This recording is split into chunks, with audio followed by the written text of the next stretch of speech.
The BS Report is a free-flowing conversation that occasionally touches on mature subjects. First of all, This is the BS Report with Bill Simmons. it might be cool, I don't know. And if it's not, I don't The care. BS Report with Bill Simmons. Bill Simmons works for ESPN. He's also named the sports guy, and he writes a comical sports column. He must be a popular dude. The BS Report. It's got a real dirty sound, like a rusty steak knife cutting through a well-aged steak. Now. Here's Bill Simmons. All right, we promised a celebrity. How about a Golden Globe nominee from Mad Men, our friend Jon Hamm? John, what's happening? How about a Golden Globe winner, Bill? Golden Globe. Oh, yeah, because the show won. No, because I won last year. Come on now. Just because there wasn't a ceremony doesn't mean they didn't give me the award. I forgot that they mailed it to you. But you didn't get to do an acceptance speech, though. I know, which is kind of great, actually. Do you want to do one right now? I really don't. Okay. And then you lost to the dude from In Treatment this year, Gabriel which Byrne, who is now on my kill on sight list. So he's on there with Hugh Laurie. Used to be a big fan of Hugh Laurie's, also on my kill on sight list, and Bryan Cranston, who also used to be a good friend of mine. Now, unfortunately, I'll have to kill them all on sight if I ever see them. After you get nominated, as you're waiting for them to announce the winner, like how competitive do you get? I mean, I'm a pretty competitive guy anyway. Right. But when it's this kind of stuff that's just utterly meaningless, I mean, if we were all literally going up there and like hitting long drives to see who won, then I'd probably be getting like kind of pumped up. But this is your fate is literally in the hands of some shadowy cabal that you've never, that has no name and has no face. So you can't really get that too high or too low about it anyway. It's totally out of your hands. I would get too high and too low about it. I think because I'm an only child and I'm over competitive, but I would have just gone crazy if the dude from In Treatment won over me. When that show, nobody watched that show and it got canceled. It's like, come on, you got to be kidding me. It's coming back. It's coming back for a second season. It is? Yeah. Says who? Says HBO. Oh, my God. Just what we need, more therapy. Byrne. He was in The Usual Suspects. It's a great movie. I'm not killing Gabriel Byrne, and in fact, I also liked him in the Bridge of Fonda movie. No Point of No Return, whatever that movie was called. Sam Nikita remake? Yeah, I think that movie should just be remade every 5 years with different hot actresses. It'd be good. That's not a bad idea. So you're in New York. Excellent. He was also excellent in Miller's Crossing. Yes. You're in New York right now because you're promoting... You're appearing on 30 Rock. You were the latest celebrity. I'm doing a couple episodes of 30 Rock. They start tomorrow, actually, or I don't know when this is going to be released, but they start on Thursday. So. How many did you do? 3. And your Tina Fey's love interest? Absolutely. What is the difference between a love interest, a boyfriend, or a lover? The term love interest is used in television because it usually ends badly. Because once you establish a character like Tina's on 30 Rock, it's sort of a hard luck. Nothing ever goes right for comedic purposes. Right. You can't ever have a good ending to any sort of relationship, or else basically the show's over. So, it's not to spoil anything, but our thing goes sort of comically terrible rapidly. So. Yeah, because you were pigeonholed with. I don't want to use a pigeonholed, but people are used to you as Don Draper. 1960s ad executive, smokes, cool. But meanwhile, you can do these other things. So when you hosted Saturday Night Live, and people were kind of like, wow, Jon Hamm, who knew? It was one of those deals, but that's what you're like. I mean, it's, as you know from hanging out at Kimmel's, like there's a lot of funny people. We're surrounded by a lot of funny people, basically. Yeah. We hang in similar circles in Los Angeles. So when I first came to LA, our mutual friend, tall John Schrader, was basically one of my only friends in LA. So I would just hang out with his group of friends, and his group of friends was all stand-up comedians. Right. So I was a big fan of stand-up from being a little kid, and I used to listen to my Bill Cosby and my Bob Newhart and my George Carlin and my Cheech and Chong records when I was in my early teens, my formative years, and to actually come out to LA and see people do that kind of stuff live, I was like, oh, this is awesome. And it was right around that time when people like Sarah Silverman and Patton Oswalt and Paul Tompkins and all these guys were just kind of getting their start. So it was pretty cool, and to actually know some of those guys and to hang out with them is pretty fun too. So I've always at least been a fan of comedy, if not been the person that sort of the go-to comedy guy. So when you moved out here, and I know the story, but the listeners don't. You moved out right there in the Vince Vaughn, Jon Favreau, mid-'90s LA swingers era. Yeah, huge swingers. Swingers was literally like the Dresden Room was packed every night. There's a lot of sort of ironic 40s hats and ties being worn by all the dudes. So yeah, it was that was right in the wheelhouse then. So that's Generation X, probably that 94 to 97 range when people were graduated from college and there were no jobs, but the internet hadn't really been created yet, and there was a whole bunch of people who said, I'm going to go to LA and become an actor. Right. You were one of those people. A lot of the people left. You toiled away. When did you move here? 95. Right. 95. But I looked at your IMDb and you didn't have a job till 2000. Funny how that works, isn't it? So what'd you do for the 5 years? Waited tables. Where'd you wait tables? A place called 72 Market Street down in Venice that was owned at the time by Dudley Moore and Tony Bill, which is really cool. It was sort of a fancy place, although I lived in Silver Lake, which for people that aren't from LA, from Silver Lake to Venice is probably the farthest you can actually drive and still be in LA the entire time. And I would drive there at rush hour every day in my terrible car, and it was not well thought out, but eventually I got another job waiting tables downtown. But yeah, I mean, it's, that's a great way to make money. It's pretty good money, and you can still do stuff during the day, and I lived with 4 other guys in a rented out house, and we would play golf every day and wait tables at night. So you saw Swingers and you were like, damn, this is my life. Kinda, yeah. I mean, that was definitely, I lived on that side of town too. Yeah. And those guys were around. You'd see those guys. Yeah. So was there resentment when that movie made it, or was it like, no, I have hope, I can do it? Yeah, at the end of the day, that guy made that movie, I felt the same way, when my girlfriend made her film. She made a film called Kissing Jessica Stein. She's made a couple since then, but they made it. It's like people putting their mind to it. That's what one of the big things about LA that people don't give it enough credit for, I think, is that there's so much opportunity out there. You just kind of have to be a self-starter and go for it. And you got to give Favreau and all those guys tons of credit for putting it together. So what was your first break? Movie.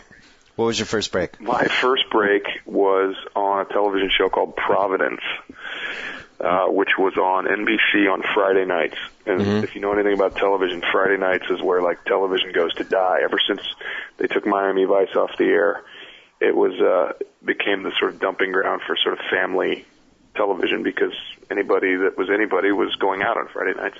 Yep. So Providence was a sort of a very soft, female-oriented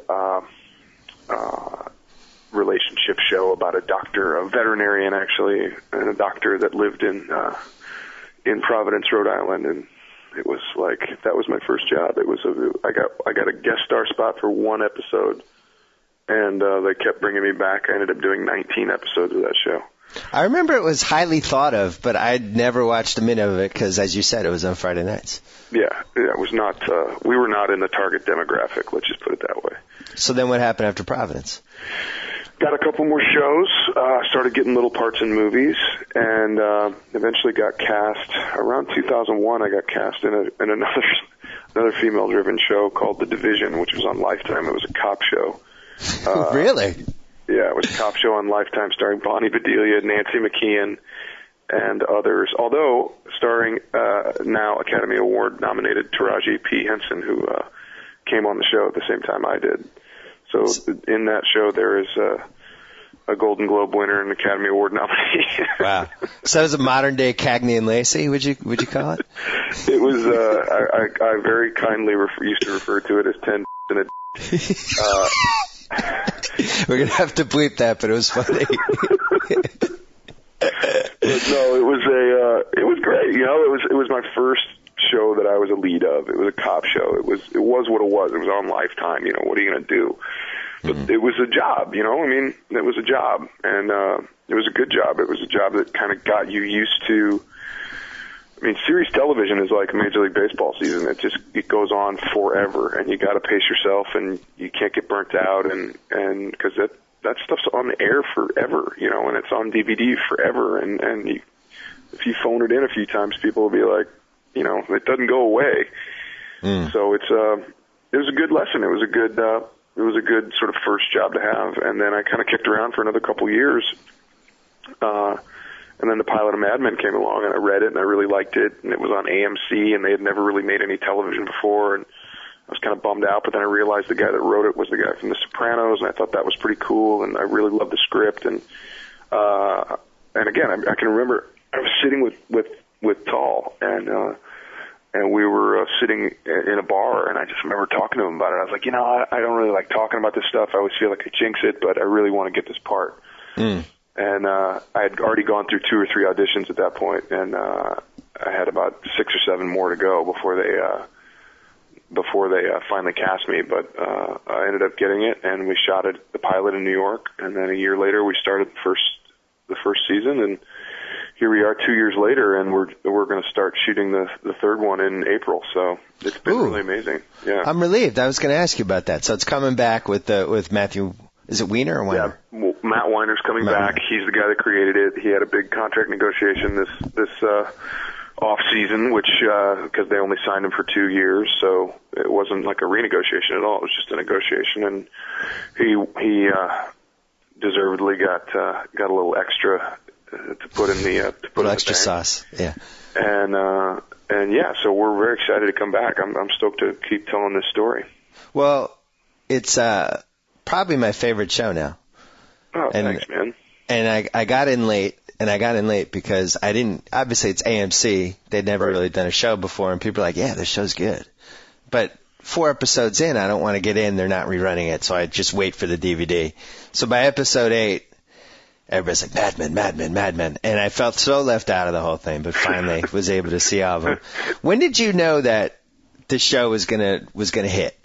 Well, you know, it's curious because it's like it is a critical hit. It still doesn't get big numbers, but I really liked it. When I saw the pilot, I really liked it. I thought we had an opportunity to make something interesting at the very least.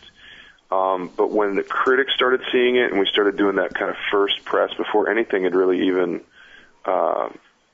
debuted officially, there was just a lot of response. Like we were having kind of Q&As and stuff for the television critics and for panels and stuff that were just like people were packed in, and we were like, does this happen all the time? They're like, no, it doesn't happen like this. So we kind of knew that critics would like it, or that critics did like it, and that's a big part of anything kind of registering now, because there's so much media out there and there's so much clutter and there's just so much stuff that to get anything to rise above, you know, the sort of baseline of noise that's out there, it needs to have help. And especially since we're not on a network that has a marketing budget, that owns a bunch of other stations, that has the NBA finals, that has the Super Bowl, you know, a lot of other networks can just launch their shows on, you know, coming up after, you know, Lakers Celtics Game 7, it's the new episode of whatever. We don't have any of that, so we really needed the help of the critics. And for you guys, it's coming up after our 3,000th showing of Goodfellas, the season premiere of Mad Men. If you like Fletch Lives, then you know. Right. So, but obviously it was a success for them because it kind of put them on the map a little bit and allowed them to do Breaking Bad. A lot of them do Breaking Bad, which is also an excellent show. They've got a couple other shows kind of in the pipeline, and what it really did was made it okay for people to come to that network, not just, you know, like bigger name talent, bigger named directors and writers and actors and people. Now that's basically what happened at HBO, and now that's happening a little bit for us at AMC, and that's all good because it only helps us. It's a one hand definitely washes the other. So it's you know what the tipping point is? The tipping point is when you can remember what channel it is on the cable box or the DirecTV. Because if you're still like, what is AMC? I think it's 46, but it might be 48. But when you know, like, all right, AMC 46, that's when a channel has made it. Absolutely. So very much so. So I have to ask, were you smoking before the show, or did the show make you a smoker? Well, I'm still not officially smoking. I mean, I've seen you have a couple, so it's tough for me to let that one. That's that's a hobby, not a habit. So you don't own a lighter, that makes you not a smoker? Yeah, if you only smoke other people's, then that's you don't actually buy them. That's what my dad used to say. I've quit buying. It certainly is a sense reflex. I used to smoke when I was in college and a little bit in high school to be cool and awesome. But you smoke like soaps. What is it? Soap clove cigarettes or something? They're made of like this herbal blend that doesn't have any nicotine in it, so they're quote unquote non-addictive. But it's mostly about the long hours on set. We especially me, we run pretty long, and you got to keep your kind of focus and your attention and your energy up. And there's only so many cups of coffee you can have before your stomach turns into hydrochloric acid. Right. And it's. What was your, what do you think what's your favorite episode that you've done? I really liked the pilot, just because it was everybody's first thing in it, and we had a lot more time on it, and we really had the everybody was still kind of trying to figure it out, and it was really fun. But I also liked, kind of at the opposite end of the spectrum, I really liked the end of the first season as well. Because that reminded me a lot of the pilot. Matt actually directed it. It really felt like the closing of the first chapter of this whole thing, and I thought it had a really great scene or two in it, and it was really fun. So those two, I think, are probably my top two: the beginning and the end of the first season. Well, in the final episode of the first season, you had an awesome scene with. Yeah.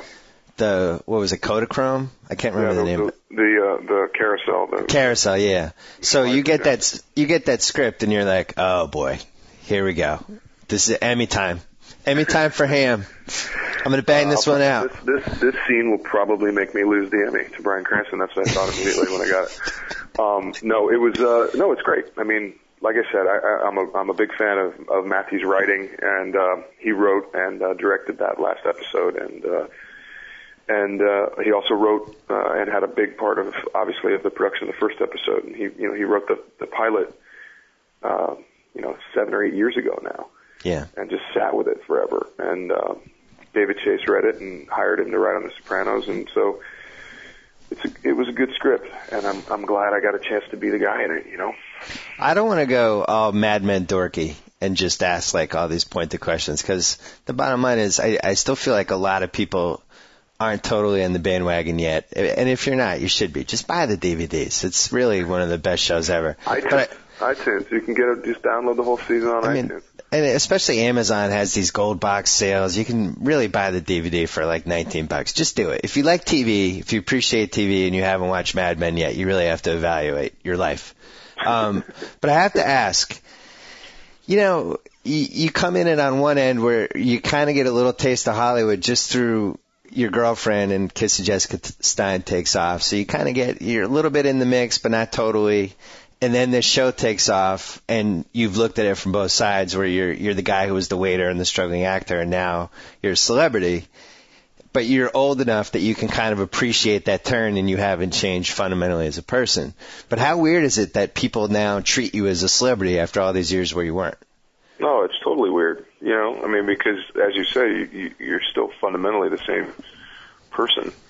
So to watch people kind of treat you differently is very weird, because you're just like, wait a minute. It's okay. Like, take a deep breath. Like, let's just reevaluate this whole thing. So, and again, I think certain people buy into it more than others. I certainly try not to. You've certainly seen me on my off days. I'm unshaven and hungover and just as big an idiot as anybody else. So it's. But at the same time, you could see why, if this had happened to you at age 21, really the next 8 years could have been insane. I don't know how those guys do it. I mean, I used to always, when I would get asked this question, I would always look at them, be like, look at Shia LaBeouf. Like, this guy's doing great. He's young. He's got the whole thing going. He seems to be making all the right decisions. And then, like, a week after I tell that story, he's in a, like, drunk driving thing in Highland in Hollywood. And I'm like, oh, well, I guess, what are you going to do? But yeah, no, it's great that it's happening at this age when you are a mature person and can separate the nonsense out from the reality of everything. It seems like Clooney is somebody I always thought had a great handle on things, but mainly because he toiled for so long that by the time he finally hit. I knew a lot of guys that hung out with him that they used to play basketball, but why? Just because they couldn't afford to go anywhere else. You know what I mean? Like, they were just a bunch of working actors in Hollywood. And you're right. It's that definitely gives you an appreciation of not only where you've come from, but certainly where you can go back to if it all goes south. Well, I'm happy for you, and you've done a nice job of keeping everything in perspective. So let's talk about sports. Yeah.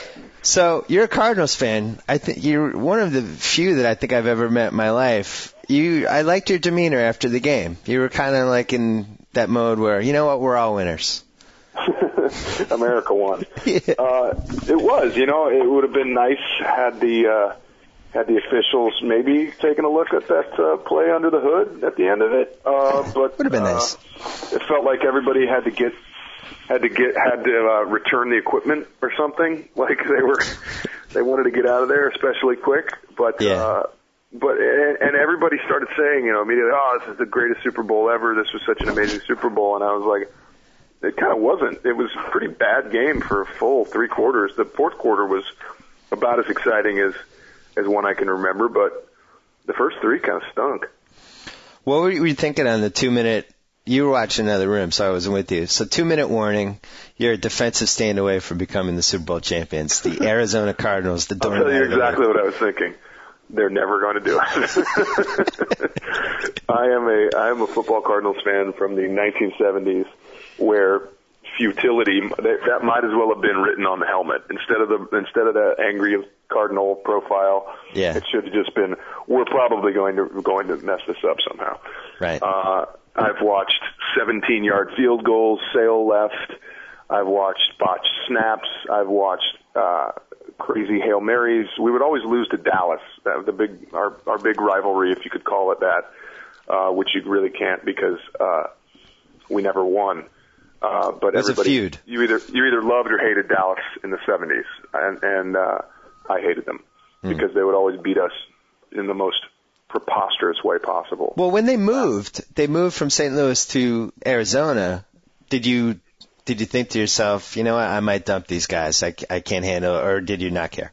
Yeah, there was a while there where it was during the Jacksonville, Carolina expansion year that St. Louis was supposed to get a team.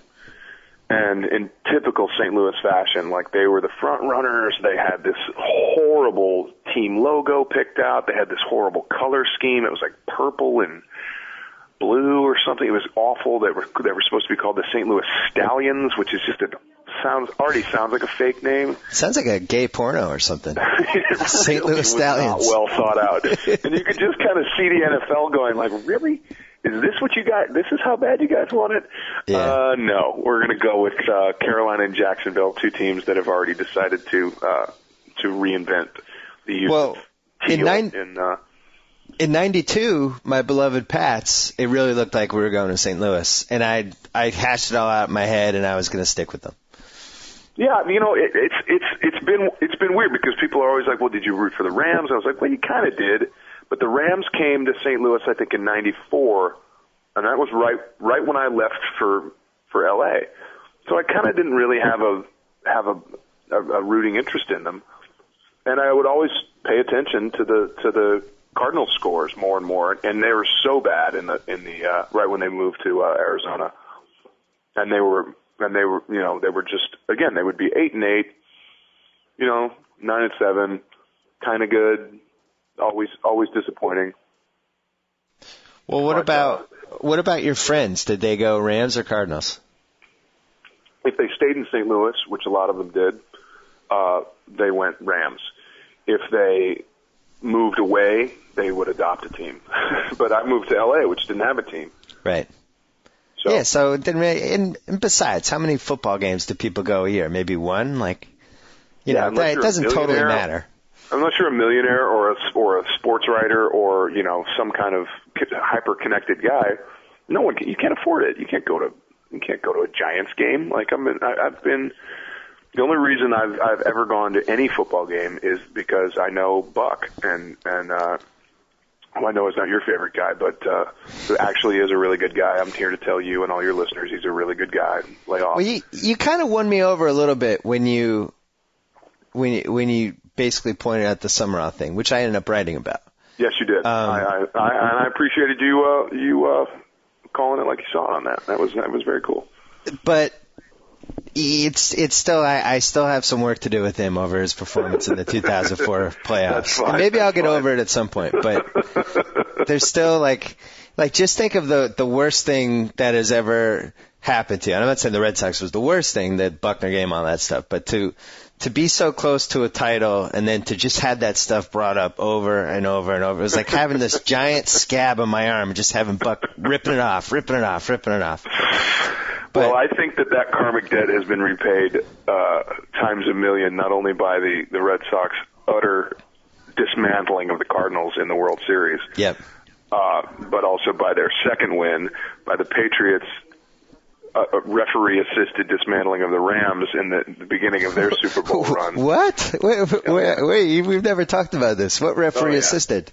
What are you talking about? The fact that there was no such thing as pass interference in that entire game or defensive holding, which was committed by the cornerbacks the entire game. But I'll let that slide.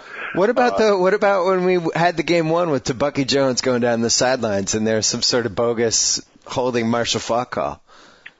I have no idea about that. I just know that between the tuck rule and the lack of officiating in this, although I would appreciate the lack of officiating in that Super Bowl, the Rams Patriots Super Bowl, way more than the over officiating in this year's. I thought the officiating was god awful in this one. It was not a strong year for officiating in general. Well, what happens with the baseball Cardinals? Because they're in that weird mid-market range where they're probably going to get killed by attendance and Pujols. I don't know. The Pujols has been saying he wants Manny to come and hit behind him, which would be insane if Manny would pay attention. But I don't know how that's going to play. There's no way they're going to pony up the whatever $180 million that he wants for a 36-year-old guy who sometimes plays. He plays. He's the greatest winner in the history of baseball. He's absolutely great, and then sometimes he's like the greatest guy who is literally not paying attention. You just have to love him. He's like a puppy. You just have to pet him. I agree. Rub his belly. I totally agree. I just find it hilarious that you can be making that much money and literally sometimes be like. He is kind of like a little like what's the thing, Asperger's syndrome or something, where he's staring at a blade of grass and forgets that he's in the middle of the game. You know what I mean? You're like, look at this beautiful cloud. That's a great day. What a great day. Oh, they hit the ball to me? Oh, sorry. I'm going to remind you of this when you're making $25 million a year to play like Plastic Man in some 6-movie superhero franchise, and you're showing up a minute before filming. All right, give me my cue cards. Let's do it. Where are my cigarettes? That could be a good franchise for you. I always thought Plastic Man was the superhero movie that I can't believe hasn't been made yet, because, as my theory goes, Plastic Man would have the best girlfriends because he's Plastic Man. When you think about it. Who's going to pleasure a girl, with the possible exception of Superman? There's a lot to be said for the ability to be extra bendy. Yeah, and it was a great underrated 70s cartoon that I think I was the only one that watched. I watched it. He had a great nickname, Plaz. Plaz, yeah. There's a lot of great stuff going on, and they're like making up superheroes now to make superhero movies. Meanwhile, we have Plastic Man just sitting there. Well, wasn't there Mr. Fantastic from the Fantastic Four, too? I didn't see. Kind of was the same deal. He was like extra bendy and stretchy. Do you want to talk me into hockey? Because my Bruins that I gave up on are now like a juggernaut. They are a juggernaut. They've been good. They seem to have caught the St. Louis Blues syndrome, however, which is be excellent in the regular season and utterly flame out in the playoffs. Right. Well, it usually comes down to the goalie. And the Bruins, my whole lifetime, yeah, we've never had that goalie that just took over the playoffs. Just never. Yeah, that's the Patrick Waugh, Hasek, Kenny Dryden. No, way back. No face mask. Yeah. God bless. Taking it back. The Blues had the same thing. They had great teams, and then they had goalies that had like one great series and then would literally fall apart. And it's amazing to watch when those guys go into shutdown mode, because I mean, Waugh was the best for my money, but I mean, he was just, when he was on, there was no way getting the puck by him. I think Hasek too. So it's between you and Alicia Cuthbert for the two biggest celebrity hockey fans right now. Probably, although I think she's got way more fans than I do for some reason, believe it or not. Yeah, she's taking it to a level that you probably can't take it to. Well, isn't she Canadian? I think she is. I think she is too. So yeah, so that's kind of excusable.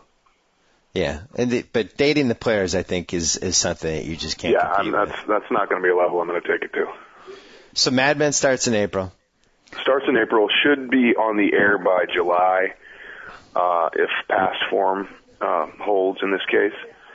And tune in. It's a good show. What about movies? Anything coming up? Nothing coming out. I'll probably do some. Hopefully, I'll do something. I'm in a lot of talks right now, so hopefully something will come down the way. There's not like an erotic thriller in your past that's going to like pop up on Showtime one night, is there? No, okay, just the good. stuff I was set dresser on. And I forgot to ask you about the redhead. Christina. Yeah. My readers are in love with her. She's a throwback to the era of curves. Would appeal to the people that listen to sports podcasts and are constantly hitting refresh on ESPN.com. Yes, she's an internet hero. So I can't think of what would draw them to her. I just can't. So you told me you guarantee that there is no padding. I always thought they padded her to make her look more 60s. You're saying no padding. That's all Christina. Wow. She is definitely a throwback. Did you ever suggest to the showrunner, like, hey, what if Draper gets involved with Christina's character? What do you think? Just like a 3-episode arc. I try not to suggest anything to him. He's got some very specific things in mind. Yeah. I don't think it would make much sense for the character, however. All right. Thank you for your time. Good luck on the 30 Rock thing. It's my pleasure, man. Good luck with the Blues. Good luck with the baseball Cardinals. We'll have you on again when Pujols gets traded to the Red Sox. I'm going to bring you. There you go. There you go. All right. Thanks. Talk to you later. Thanks, Bill. Talk to you later. All right. This is the most celebrity-studded podcast we've had. I feel like this could have easily been a Conan show. Now we're going to bring on the head writer of SNL, host of Weekend Update, Seth Meyers. Seth, what's happening? It almost was a Conan show because I think Hamm's doing Conan tonight, and I did it last night. Really? We just missed each other. Well, I had the loser on from Super Bowl 43, Cardinals fan Jon Hamm. Now I have the winner, Seth Meyers, Steelers fan. Yeah. Now, did you ask John about how you can stay a fan of a team that moves away from you? I did. Okay, good. Well, then I will listen to it in the podcast. We don't have to read He had already moved, I think. They had moved. He stuck with them, and by the time the Rams came to St. Louis, he was already not living there. I see. So he said he had some friends that stayed with the Rams as their new team, and the ones that left usually stayed with the Cards. I thought that was interesting. How did you become a Steelers fan, though? I'm getting emails from people wondering how you were a Red Sox fan and a Steelers fan. My dad's from Pittsburgh. He grew up in a neighborhood of Pittsburgh called East Liberty, and then my path was born in Chicago, and then moved to Michigan. I didn't get to New Hampshire until I was 9. But I think on my 8th birthday, my dad gave me the 4 Sports Illustrated Super Bowl issues of the Steelers and a terrible towel. So it was very deeply ingrained in us. And I missed school when Mean Joe Green retired. I was so upset. Did you go to the game? I did go to the game. It worked out perfectly because the NBC had the game. So I managed to get tickets, and it was fantastic. I mean, it was a perfect night because my mom loves Springsteen, and the rest of us, and she is a huge Steelers fan as well. But it was just a super, super awesome night. Yeah, now I'm starting to wonder, the better the halftime act, the better the Super Bowl. I certainly felt that way. I mean, although I will say that, thank God, Harry. I mean, if the Cardinals were up 14-10, I don't think I would have enjoyed Springsteen at all. Oh, yeah, I didn't think of that. Like, you just would be shut down, especially because I couldn't believe we weren't up more at that point. Because, I mean, at that point I was thinking best case scenario would be 10-10, and I would be upset. Yeah. Well, when I was watching it, we were laughing because, you know, they halftime, but then they're challenging the play, and that's like 3 minutes. And we were just picturing Bruce pacing in the back like a wild animal, thinking that he was supposed to come out, and now like, no, Bruce, I got a challenge. What's the challenge? Like, having no idea what's happening. I did have the joy of talking to Max Weinberg last night. Oh. And he was saying that because they ended up going 13-20, not 12 minutes. You know, there's all this talk about how he's going to do 12 minutes. Right. But their 12-minute version was they would not do the end of, they would cut Born to Run off short. And supposedly, according to Max Weinberg, like almost before they went out, like a little Steven said, "We're going to do all of Born to Run, right?" And Bruce like, "Yeah." Like, basically at that point, it's like, that's great. You know, that would have been a good bet. How far will Bruce exceed the 12-minute limit? Yeah, absolutely. Because I was like, just knowing Bruce, there's just no way 12 minutes. But I was actually surprised 13:20 seems low. It does seem low. We were wondering, like, what would happen if he just kept going? Like, would they have just gone to commercial and pulled him off the stage or tasered him? Yeah, what do you do with Bruce Springsteen? I don't know. How does that play out? So did you have the Lorne Michaels private jet from New York to Tampa? I didn't. Lorne went as well, and he did travel Lorne Michaels style. But I had a rough night because I did the show, and then I had a 7 a.m. flight to Orlando, which is where all the NBC people were staying, because of NBC Universal being there. And so I got in at like 10:30 and got to the hotel at like 11:30, and we were on a bus to Tampa at like noon. I think I slept for like 5 out of 40 hours. And then the game starts so late. And my dad had a lot of friends from Pittsburgh at different tailgates, and so we sort of walked around, and I sort of had to be alert for a lot of time. And it was really rough. Until the game started and that adrenaline kicked in, it was a really long day. And the cocaine. A lot of that, yeah. And there were also the NBC. I was also sort of the NBC celebrity bus, and it's always interesting to see like who makes it down for the game. Names? Well, like Christian Slater was there. That was good times. Wow, didn't that show get canceled? I think it did, but it's no fault of Christian Slater. Christian Slater's like, you promised me the Super Bowl 3 months ago. I'm going. You're not keeping me off the celebrity bus. Yeah. It was really fun. I mean, we were not sitting, which is actually good because there was like, I think an NBC sort of celebrity section that we were not sitting in. So I didn't worry about the fact that my family act like crazy people.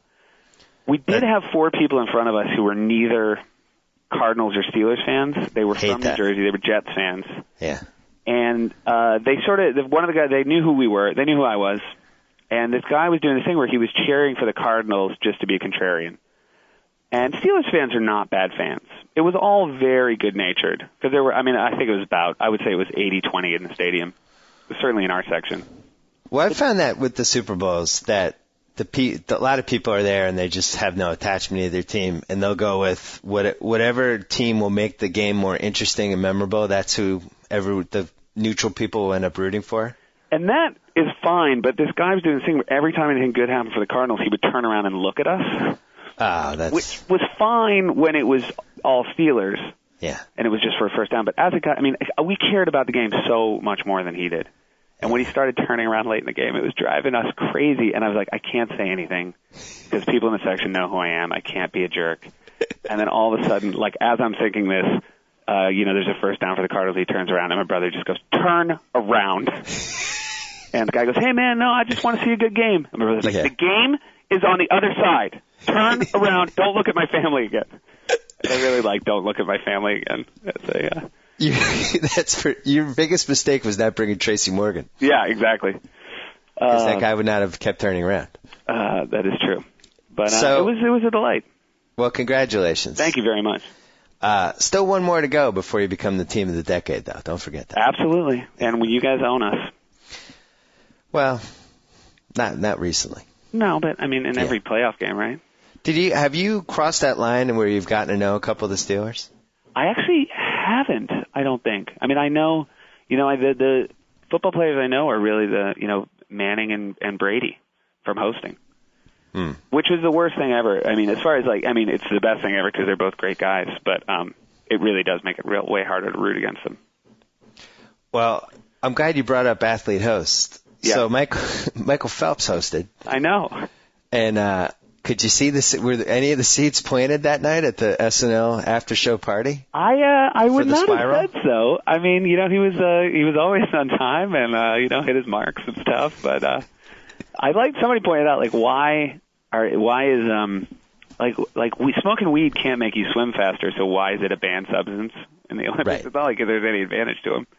Yeah, you would think they shouldn't ban substances that would actually maybe make you do worse. Yeah. It's going to be embarrassing for the next round of swimmers that he just smokes. Maybe not the best word, but that he totally blows out of the water. Because you get the sense that he's still going to be the best swimmer on earth. Well, on Jimmy's show last night, Jimmy said in the monologue that, Michael Phelps, his lung capacity, we already knew was legendary. So it's kind of almost wish that was a YouTube clip or something, a video of seeing him handle a bong like that, because it really might have been the most legendary bong hit anybody's ever done, for all we know. Yeah, there's no way to know. So I'm going to ask about Weekend Update. I know you love the fact that nobody's talking about this, but you are now hosting it alone. I am for the time being. I'm hosting it alone. And it's kind of slid under the radar. Well, no, I mean, I did it a few times when Amy was on maternity leave, and it looks like I'll probably do it till the end of the season. Don't get me wrong, I would trade it all to have Polar back. So this puts you on this list. I'm doing this off the top of my head. Let's see if I can pull this off. Chevy Chase, Charles Rocket, yep, Dennis Miller, Norm Macdonald, and Colin Quinn. Yeah. You are now the sixth person to host Weekend Update by yourself. There's strangely way more than you think. No, single update people? I think Jane Curtin did it alone for a while. You're forgetting guys like Brad Hall. Oh yeah, I forgot about Brad Hall. There's and there was a year where I feel like a lot of people did 1 or 2 episodes. Do you think Brad Hall is listening to this and he's just furious right now? What the hell? Brad Hall should not be furious. Brad Hall is a fellow Northwestern alumni, like myself. And he married very well. He married fantastically well. Yeah. He was one of the most envied husbands of the 90s. Yeah. Marrying Elaine Bennis. And I would say, seeing her in recent years, he should well be one of the most envious husbands of this decade. Yeah, she's really has not lost her fastball. No, she's held up fantastically well, and she's an absolute delight to be around. And speaking of not losing fastballs, Rosario Dawson hosted the show. Yes. One of the more attractive hosts that you've had. Yes, absolutely stunning. So that made me think, single most attractive host you've ever had. Have you had a host that was so pretty that you were actually flustered every time you were in the room with her? I don't think that. I will say, and this is my first year Billy Bob Thornton hosted, and Angelina Jolie was around. And that was, literally, I will say, the most single most attractive person I think I've ever seen. Really? You fumbled and felt awkward when you were in her presence? Yeah, it was one thing, just couldn't, it was rough. I'm getting flustered even trying to, talk about it now on the phone with you, so. Well, fortunately, she's not listening. But Brad Hall might have been listening. Yeah, that's a chance. So, I got to ask about this season. We only have a couple minutes left. Yeah. You have to go. You have a show this week. We have a show this week, yeah. Yeah. Who's the host? Bradley Cooper. Bradley Cooper? Who's that? Bradley Cooper. You know Bradley Cooper, Wedding Crashers. Oh. I'm going to say I'm probably going to jinx it now, and so I won't tell you what it is, but I wrote a sketch where he plays a character from one of your most talked about films. Oh. So you'll know if he makes it. But okay. All right, I'm going to keep my fingers crossed. That sounds exciting. So the show, really one of the most successful seasons ever. You had this Tina Fey, Sarah Palin thing just falls out of the sky. It's like and a great election, lots of fodder.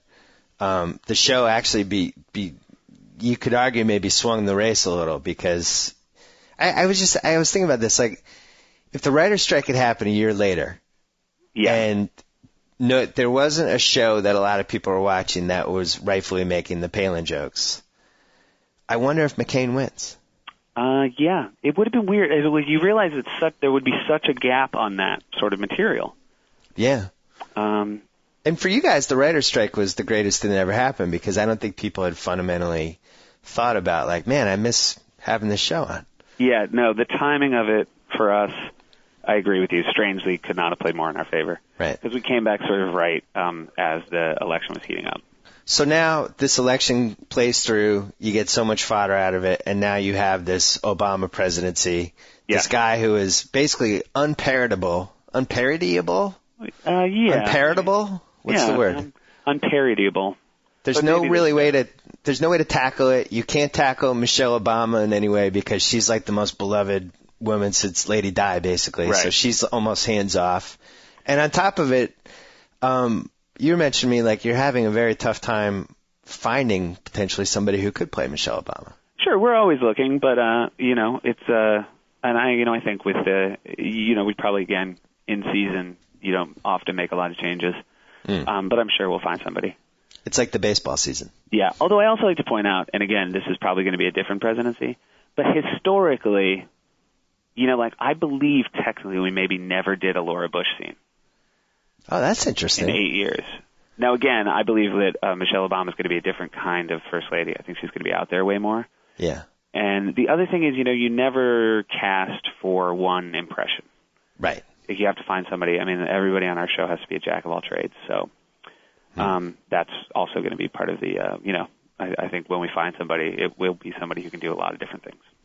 It's the whole impression thing is interesting to me because Armison's Obama is technically dead on if you watch the two of them.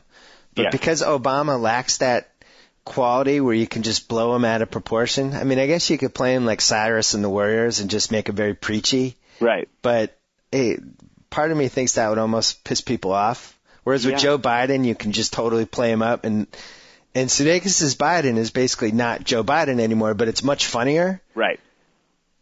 I don't know how you get to that zone with Obama. I don't know what steps have to be taken or whether it's even possible. No, it's true. I mean, it is. It strangely feels like sacred ground, and to I think a lot of people. And whereas Biden sort of instantly we realized wasn't, which is why. And I think Sudeikis has done a fantastic job with him.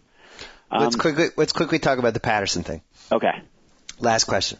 Yeah. So the Patterson thing, he's blind, governor. Mm-hmm. Armisen does the impression, hits it out of the park, causes the big uproar. Like naturally, anything like that becomes a huge uproar now. Right. You guys stood by it, didn't apologize for it, and then did it again last week. Yeah. I was so proud of you. Oh, thank you. I mean, really, like, just you know what? You're a public figure. It wasn't a totally mean-spirited impression. Well, no. I mean, I think one thing that gets overlooked is our Patterson tells really good jokes. Like he's sort of it's such a silly take on him. Yes. That's like loaded with inaccuracies. We've sort of decided that our Patterson hates upstate New York and hates New Jersey. Right.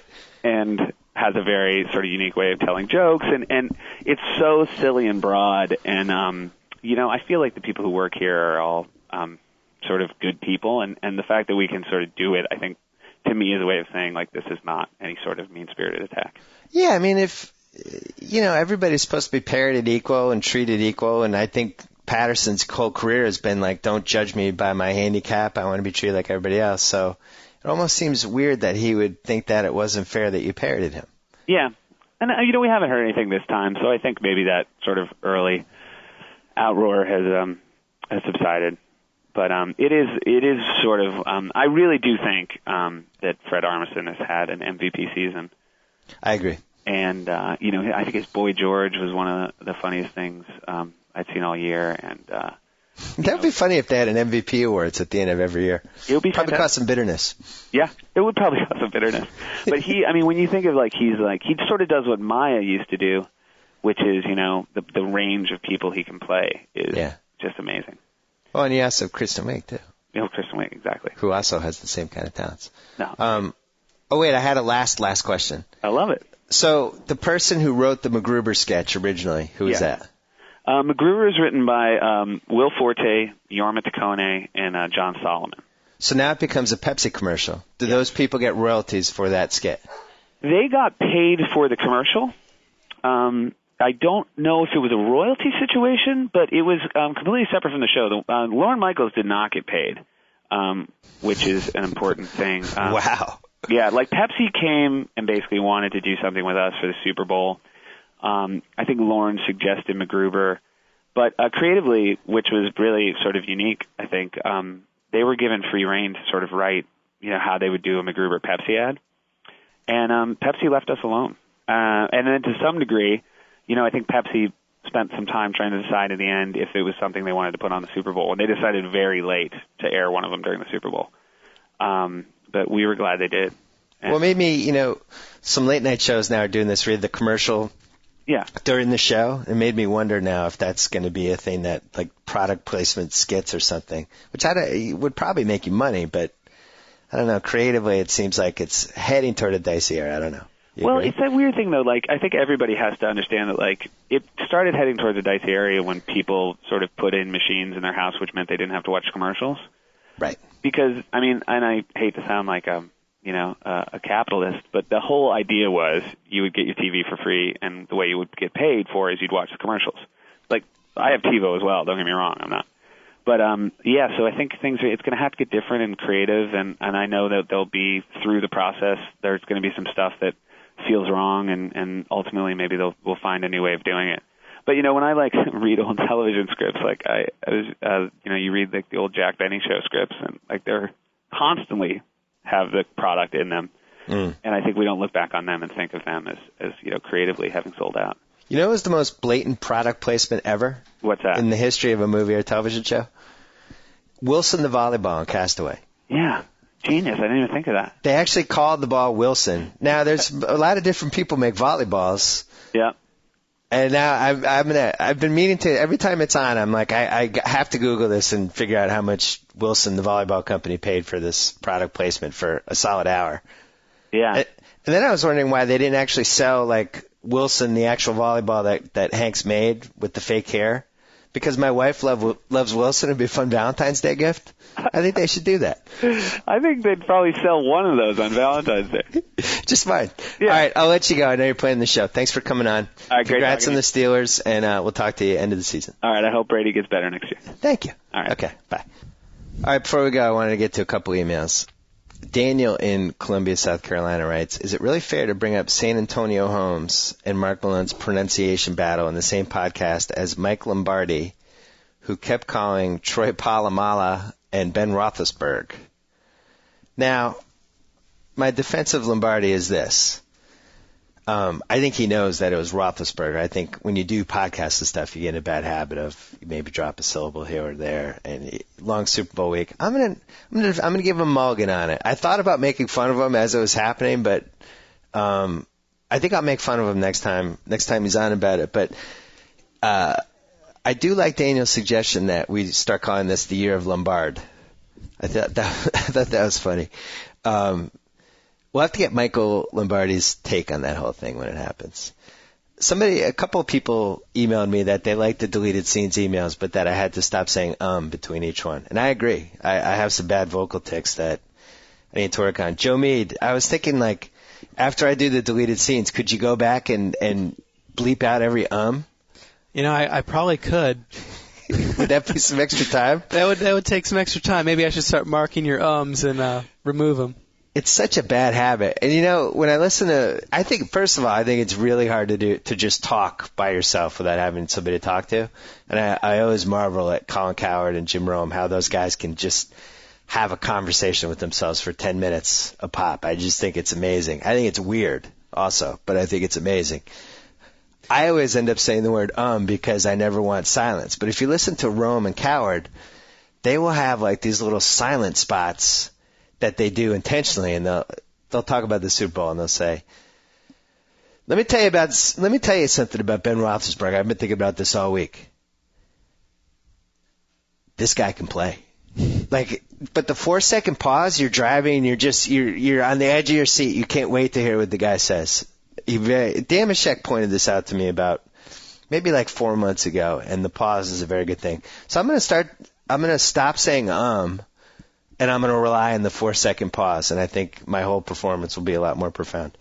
The other thing about Colin, Bill, is I've gotten to sit in the studio next to him while he does the show every now and then if we're doing some kind of chat on ESPNradio.com, that kind of thing.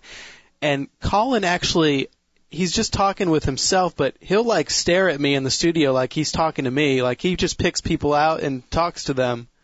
And then so you have to react to him? So you feel like you have to react, but you don't, he doesn't want you coming on the air right. and talking, but he's talking to you. Okay.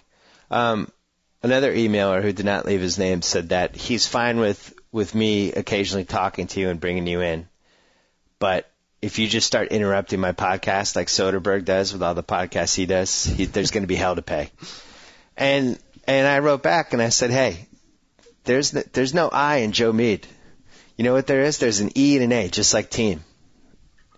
Whereas Jay Soderbergh, there's an I in Jay Soderbergh. It's somewhere.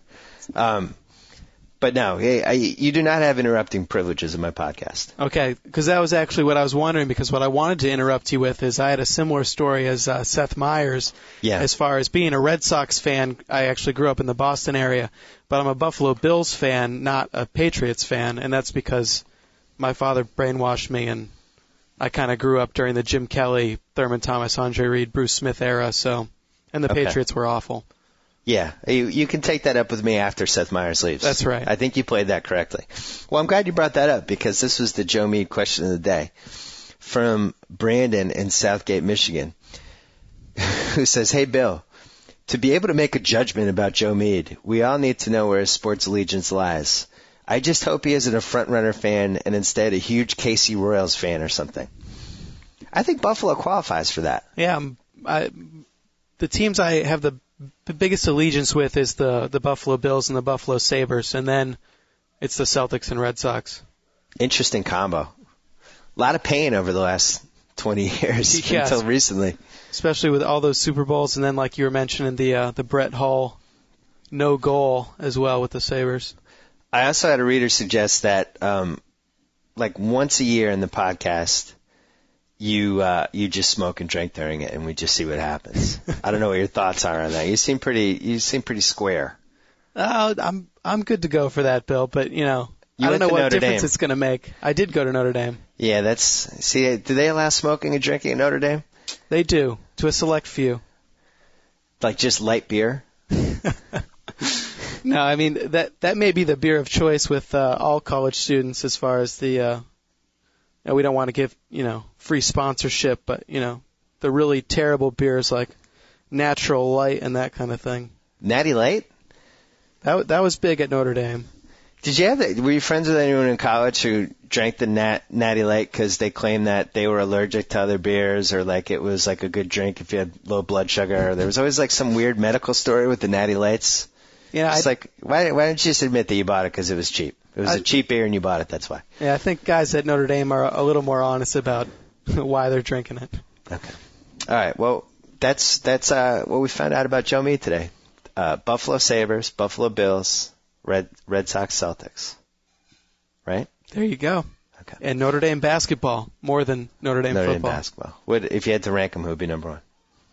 As far as those two? That's out of the 5. Oh, out of the 5? Yeah. Or including Notre Dame football as well.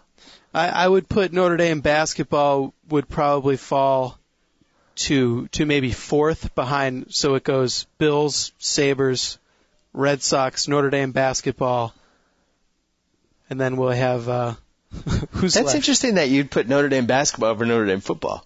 Yeah, I was a big basketball fan. The football team, likewise with my father brainwashing me with the Buffalo Bills, the only Notre Dame game I watched all year growing up was the Notre Dame Navy game because my father went to the Naval Academy. So I was always cheering against Notre Dame. And growing up in the Boston College area, everyone's always cheering for Boston College over Notre Dame. So I kind of didn't like Notre Dame football until I got there. I've always felt a connection with Notre Dame because of the Holy Cross, the Jesuit Catholic thing. Irish Catholic thing, all that kind of stuff. Notre Dame was kind of the school I always thought Holy Cross maybe could have potentially been if they had joined the Big East, which they didn't. So I always kind of monitor them. But and I think the Notre Dame fans, the ones I've met, are really genuine. It's not like a bandwagon-y thing. Like, you're into it, you're into it. Absolutely. You know what I mean? All right. I think we might have one more podcast tomorrow. We'll see. It's going to be tough to top Jon Hamm and Seth Meyers. Really, the only way we might be able to top it is a Jacko appearance. So maybe that's what we'll plan for tomorrow. But until then, the BS Report, and sayonara. So I get to sign off. Whoa! Thank you for downloading the BS Report with Bill Simmons. Too much fun. Check out more podcasts at the iTunes Music Store or at Pod Center at ESPNradio.com. Peace out.